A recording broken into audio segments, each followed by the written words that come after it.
The gentleman may proceed, should Senator Marcoleta so allow it. Yes, Mr. President. Thank you, Your Honor. Thank you very much. Mr. President, thank you. So, listening to the privileged speech of the distinguished gentleman from Tarlac, the basis of your motion to dismiss is the Supreme Court's decision, which is now pending appeal by virtue of the MR, or the motion for reconsideration filed last Monday by the House of Representatives. Is it based on their decision? Yes, Mr. President, Your Honor. That's very, very clear and categorical.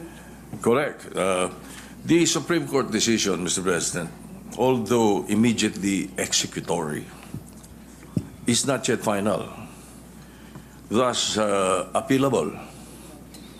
Ngayon, naka-apela na. Marami nagtatanong kung naka-apela na, ba't tayo nagmamadali na i-dismiss ito sa atin?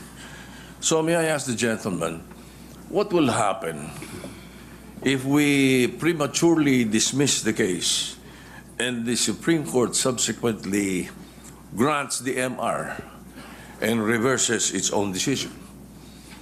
The question, Mr. President, is speculative. Yes, yes. May I have a speculative answer, Mr. President? We cannot speculate. We can only guess, second guess, because on the basis of our experience as a practicing lawyer, Mr. President, ito pong ganitong klaseng desisyon, talaga pong wala na pong kaduda-duda na kahit po mag-file pa tayo ng motion for reconsideration. We are hoping against hope. It is as if we are wishing for the moon. Palagay nyo po, palagay nyo lang po merong isa na nag-reverse. Hindi rin po ma-overturn eh. Kasi po ang kailangan po ninyo ay 8 ang mag-reverse. Sa inaakala po ba ninyo, meron kayong makukuhang 8 na pumirma doon sa unanimous decision na babaligtarin po nila yung kanyang sarili. Kaya napakahirap pong mag-speculate, Mr. President. I will accept the answer of the gentleman, but I have done my research, Mr. President. Just a few days ago, the Supreme Court reversed its own ruling on the definition of a stockholder. This is the case of Lily Lopez versus Lolito Lopez with GR numbers 25497-957-58. So, may kasabihan po tayo, ang tumatakbo ng matulin, kung matinik ay malalim. Kaya dapat siguro pag-isipan muna natin kung tama ba na bago magdesisyon ang Supreme Court, basta ibasura na natin ang kaso na ito.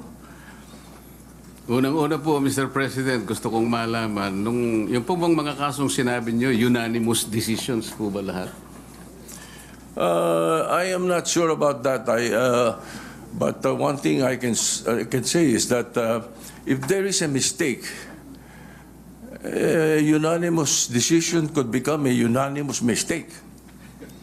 Wala pa pong nangyaring gano'n, Mr. President. At saka po tayo, pag nananakbo, ako po ay nakasapatos at saka sa kalsada kaya hindi po ako matitinik.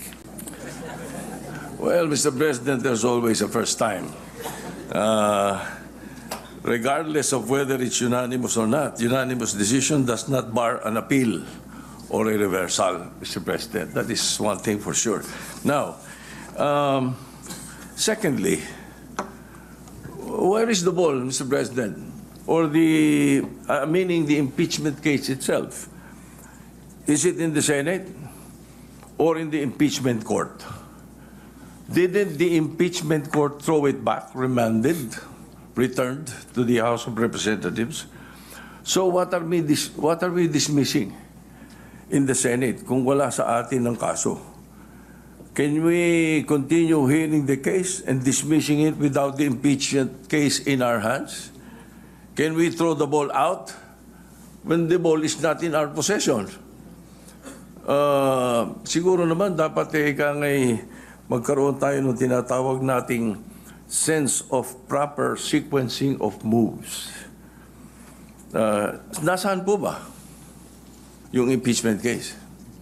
Mr. President, kanina po sa aking clarificatory statement, ang sabi ko nga po, yung ginawa pong initial proceedings noong 19th Congress Senate, yun po ay nangyari sa panahon po ng 19th Congress at lahat po yun ay naisantabi lahat sapagkat natapos nga po ang termino ng 19th Congress on June 30, 2024. Kaya po natin sinasabi, Mr. President, na dinidismiss na po natin ngayon sapagkat tayo po ang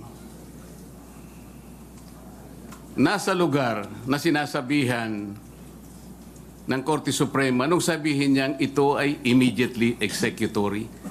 Sino pong mag-i-execute nun? Hindi naman po i-execute yun ng House of Representatives. Maliwanag naman po na tayo lamang ang tinakdaan ng kataas-taasang hukuman na gumawa ng paraan para isang tabi na po ang usaping ito sapagkat napagtibay nga nila na ito'y unconstitutional, void ab initio, at wala na po tayong jurisdiction para dito.